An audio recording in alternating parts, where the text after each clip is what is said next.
Welcome back to my channel পূজার lifestyle. সবাই কেমন আছো? আশা করি খুব ভালো আছো। আমি ভালো আছি। আমার লুকটাতে যাবো না, কারণ আমার চুল স্পা করা রয়েছে, তাই এরকম লাগছে মুখটা। এই দেখো পুরো চুল স্পা করে রেখে দিয়েছি। তো আমার এখন এছাড়া পরে আর সময়টা হবে না। অনেক দিন বাদ ব্লগ দিচ্ছি, কী বলবো কী করবো কিছু বুঝতে পারছি না। তো এটা হচ্ছে আমাদের বলতে পারো কালী পুজোই মার্কেটিং। আর ওই টিক টিক টিক করে কিনতে কিনতে দেখলাম অনেক কিছুই কিনে ফেলেছি। তো যাই হোক, তো ভাবলাম তোমাদের সাথে একটু শেয়ার করে নিই। কিন্তু আমি বোধহয় আরও একটা জিনিস এখানে নিলাম না, এক সেকেন্ড দাঁড়াও। চলো, একটা জিনিস মিসিং ছিল, আমি এখানে নিয়ে আসতে ভুলে গেছিলাম, তো আবার আমি নিয়ে আসলাম। তো তোমাদের প্রথম থেকে আমি একটা থেকে শেয়ার করি, আমারটা লাস্টে দেখাচ্ছি। এটা একটা টি শার্ট, এটা মা নিয়েছে দাদুর জন্য। আর এই টি শার্টটা আমি নিয়েছি দাদুর জন্য। কিন্তু তোমরা জানো প্রত্যেকে আমি আমার দাদুকে ফোঁটা দিই, ভাই ফোঁটা দিই ছোট্টবেলার থেকে। যখন দেখতাম মানে মা মামাদেরকে ফোঁটা দিত, তখন খুব মন খারাপ করতো, যেহেতু আমার কোনো দাদা ভাই কোনোদিন ছিল না। তোমরা জানো আমি একা। তো তার দরুন খুব মন খারাপ করতো যে সবাই ফোঁটা দিচ্ছে, আমি দিতে পারছি না। তো তখন দিদা বলেছিল তুই দাদুকে ফোঁটা দিতে পারিস, দাদুকে ফোঁটা দেওয়াটা দিদাই শুরু করলো। তো এখন তার দিদা নেই, কিন্তু জিনিসটা এখনও চলে আসছে। এখন তো ভেবে নিয়েছি যে দাদু যতদিন বেঁচে আছে দাদুকে দেবো। আর এখন আমার একটা ছোটো খুদে ভাই আছে, তোমরা তো জানি আমার মামার ছেলে আছে, আমার বড় মামার একটা ছেলে আছে। ও এই 7-8 বছর হলো, 7 বছর হবে হয়তো। তো আমার খুদের জন্য আমার এই যে একটা খুদের জন্য এটা নিয়েছি। এই যে আমার ছোট্ট ভাইয়ের জন্য এই টি শার্ট দিয়ে, এই প্যান্টটা দিয়ে ওর জন্য এটা নিয়েছি। আর দাদুর জন্য গেঞ্জিটা নিয়েছি। আর আমার যে দাদা, আমার যে জ্যাঠার ছেলে, ওকেও আমি প্রত্যেকবার ভাইফোঁটা দিই এখন রিসেন্ট।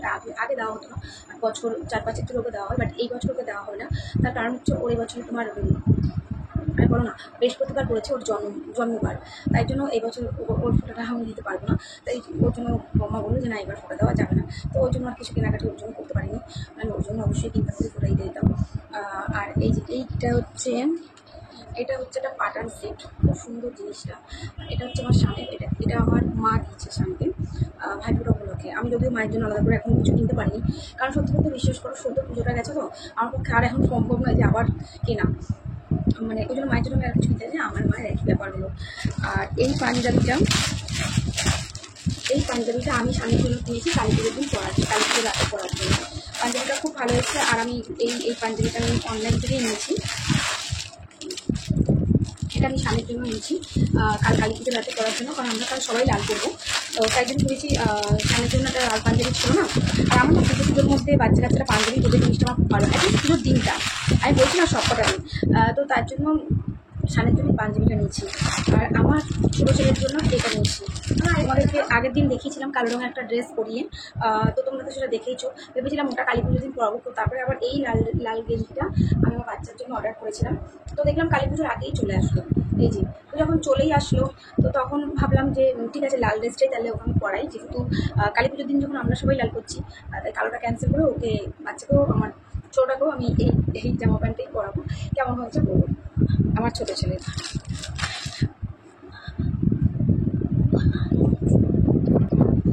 আর এই যে এই টি শার্টটা আমি নিয়েছি, কিছু না, জাস্ট ক্যাজুয়াল একটা টি শার্ট নিয়েছি আমি, এটা ক্যাজুয়াল, এটা পরার জন্য নিয়েছি আমি। আর এই রেড শাড়িটা নিয়েছি, এটা আমি অনলাইনে নিয়েছি। ব্যাপারটা হয়েছিল কি, আমার খুব ইচ্ছা ছিল হাকুবা নেওয়ার। তো আমি হাকুবা অর্ডারও করেছিলাম। তো যারা আমরা সবাই বলছে লাল করবো হাকুবা, তো কী আর হচ্ছে। তো ওদের কথা শুনে আমি এই লাল শাড়িটা আমি অর্ডার করেছিলাম কালী পুজোর দিন পরবো বলে। তো দেখো কেমন লাগছে, অবশ্যই কিন্তু শাড়িটা পরে এটা আমি কালী পুজোর রাতে পরবো। তাই তোমাদের সাথে আমি আগে থেকে শেয়ার করে নিলাম এই শাড়িটা। এইবারে কী হয়েছে, মনটা তো পুরো রয়েছে হাকুবাতে না, লাল শাড়ি নিয়ে তো নিয়েছি, কিন্তু তারপরেও মনটা লাগছে হাকুবা নেবো একটা। তো ওই মন করতে করতে নিয়ে ফেলেছি, যেটা হয় আর কি। তো এই যে আমি একটা এই হাকুবাও নিয়ে নিয়েছি, কবে পরবো জানি না, বাট নিয়েছি। প্রথমে ইচ্ছা ছিল এই শাড়িটাই আমি পরবো। দেখো আর জিনিসটা খুবই ভালো, আমি তো অনলাইন নিই, আমি কিন্তু দোকান থেকে নিয়েছি। এটা কিন্তু অনলাইন থেকে নিই, লালটা নিয়েছি অনলাইন থেকে, বাট এই শাড়িটা কিন্তু আমি অনলাইন থেকে নিই। তো নিয়েছি, শাড়িটা একটু সেগুলো পরা হয় না, কবে পরবো কী করবো আমি জানি না। তো এই যে দেখতেই পাচ্ছ দুটো আমার সেম টাইপ লাগছে। তো ইচ্ছা যে এইটাকে দিয়ে একবার করবো, করে রেখে ক্রাউন বানিয়ে নেবো। আর এই রেটটা কালকে রাত্রে করবো, যেহেতু সারারাত্রি জাগার ব্যাপার। আর আমি উপোস করি কাল পুজো, তোমরা জানো। তো এবার এখন ইচ্ছা হচ্ছে উপোস করার, বাট জানি না শরীর কত সাথ দেবে। শরীর যদি সাথ দিয়ে দেয় অবশ্যই উপোসটা কন্টিনিউ রাখবো। আর যদি শরীর সাথ না দেয় তাহলে কিছু করার থাকবে না, মাই জানে কী করবে। তো এই রেটটা পড়বে, যেহেতু সারা রাত জাগার ব্যাপার, তো এটা হালকা আছে, তাই এই শাড়িটাই আমি কাল করছি।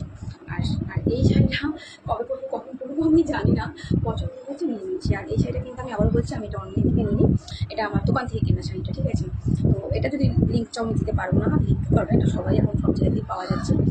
তো এই ছিল আমার ভাইফোঁটার মার্কেটিং। তো ভেবেছিলাম শর্টসের মধ্যে তোমাদেরকে দেখাবো, কিন্তু শর্টসের মধ্যে আমি হয়তো কমপ্লিট করতে পারতাম না পুরো ব্যাপারটাই। তাই জন্য ভাবলাম যে শর্টসের মধ্যে দিয়ে লাভ নেই, তোমাদেরকে আমি একটা ছোটো একটা ব্লগের মধ্যেই দিই। জানি না কে কতটুকু আমার ব্লগটা দেখবে, কারণ যেহেতু এখন ব্লগ আমার দেওয়া হয়ে ওঠে না, সেহেতু তোমাদের দোষ একদমই নয়, আমার দোষ, যেহেতু আমি ব্লগ দিই না তাই তোমরা আর এখন আমার ব্লগের অপেক্ষা করো না। আর অবশ্যই এটার জন্য তোমরা দায়ী নয়, কারণ আমি আমার টাইমের সাথে মেনটেন করতে পারি না। আর তোমরা সবসময় জানো আমি ইউটিউবটাকে কখনোই প্রফেশনালি আমি ধরি না, যে আমাকে এখান দিয়ে ইনকাম করে আমাকে খেতে হবে এরকমটা আমি কখনোই কিন্তু ভাবিনি। কারণ দেখো, সত্যি কথা বলতে আমি অত্যন্ত সাধারণ ঘরের সাদামাটা একটা মেয়ে। অত অত ঝুট ঝামেলার মধ্যে আমি ঢোকা পছন্দ করি না। বন্ধুরা অনেক কিছু মানে কানে আসছে, এখনও অব্দি দেখতে পাইনি। আমার কিছু কিছু বন্ধুরা আমাকে ফোন করে বলেছিল, যদিও আমার ফোনে কথা বলার মতন অত সময় 2-4 মিনিট কথা হয়েছে শুনেছি। তো যাই হোক, এত গণ্ডগোলের মধ্যে না থাকাই ভালো। শুধু এটুকুনি বলবো, সবাই সবার মতন করে থাকো, ভালো থাকো। যেটা হয়ে গেছে সেটা নিয়ে ভেবে আর লাভ নেই। যে দিনটা সামনে আসছে সেটা নিয়ে সবাই ভাবো। ইউটিউব প্ল্যাটফর্মটা সবার জন্যই, সবারই ইচ্ছে করে যে চলো আমরাও এখানে দাঁড়িয়ে নিজেরা স্ট্যান্ড করি। যখন এখানে আসা হয় তখন কারণ এরকম মানসিকতা থাকে যে আমরা ইউটিউব থেকে সব করে খাবো বা ইউটিউবে স্ট্যান্ড করবো, কিন্তু একটা টাইমের পর যেমন সময় যখন যেতে শুরু করে তখন মনে হয় যে হ্যাঁ চলো একটু একটু করে জানি আমরা উঠে দাঁড়াই। তো সেই ইচ্ছেটা সবারই থাকে। তো অবশ্যই সবাইকে সেই সুযোগটা তোমরা দাও। ছোটো বড়ো সাবস্ক্রাইবার ভিউয়ার্স বলে আমি ভিউয়ার্স তো তোমরা আছোই অবশ্যই, বাট এখানে যত ইউটিউবাররা আছে ছোটো বড়ো, প্রত্যেকেরই ইচ্ছা হয় আমরা একটা নিজেদের জায়গা তৈরি করি। আমার কথা ছাড়ো, আমি দুয়াছাড়ার বাইরে, ঠিক আছে, আমি ওইসব ঝুট ঝামেলা পছন্দ করি না। আমার পিছনে যে যখন লেগেছে তাকে আমি কীভাবে বাস দিতে হয় আমি দিয়ে দিয়েছি, আর সেটা আজকের দিনে দাঁড়িয়ে তোমাদের সবার কাছে পরিষ্কার। তাই আমি ওই কথা বলাতে বিশ্বাসী না, কাজটা করাতে বিশ্বাসী। ভাবে এই তুমি তো ওই সময়টা আমাকে অনেকে বলেছো, মুখেই তো বলছো, কাজে কি করেছো কিছু প্রমাণ করো। তখন বলেছিলাম কিছু জিনিসের প্রমাণ সময় দিয়ে দেয়। তো আই থিঙ্ক আজকের দিনে দাঁড়িয়ে তোমরা সব প্রমাণই সেটা পাচ্ছ যে কিছু কাজ করেছিলাম কি করিনি। কিন্তু ওই বললাম সব কিছুর একটা সময় সাপেক্ষ ব্যাপার থাকে, তার উপর তো কিছুই হয় না। তো সবটাই সময় নিয়ে সবটাই হয়েছে। তো আমার মুখে বলতে কিছু বিশ্বাসী নেই, যেটা করবো সেটা কাজে করে দেখানো খুব বিশ্বাসী। বাট তারপরেও একটা কথা বলবো, খারাপ সময় থাকে, খারাপ সময় তো অনেক কিছুই হয়ে থাকে, অনেকের সাথে অনেক সমস্যা অনেক গণ্ডগোল হয়ে থাকে, কিন্তু জীবনটা অনেক ছোটো। আজ মরে গেলে কাল দুদিন হয়ে যাবে। তো এত ছোটো জীবনে এত ঝামেলা এত অশান্তি দেখে কী লাভ বলো তো।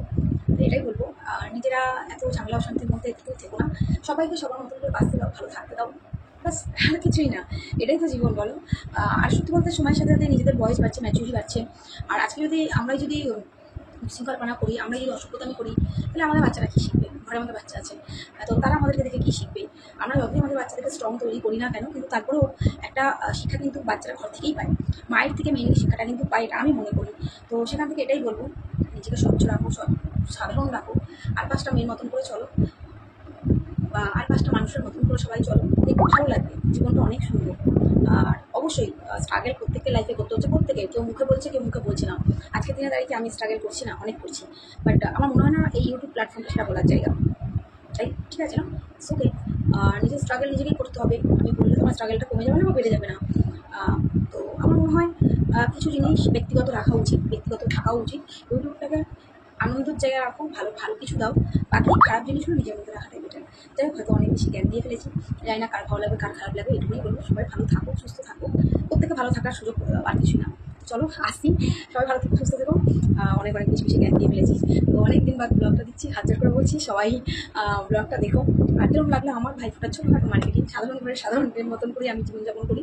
আমি অত অসাধারণ হতে চাই না বাবা, আমি এই ঠিক আছি। আমি কম মানুষের সাথে মিশি, আমি একা থাকি, আমি ভালো আছি। তো অত ঝুট ঝামেলা আমার পছন্দ হয় না। যাই হোক, চলো টাটা, ভালো থেকো, সুস্থ থেকো, আর আমার পাশে থেকো, টাটা।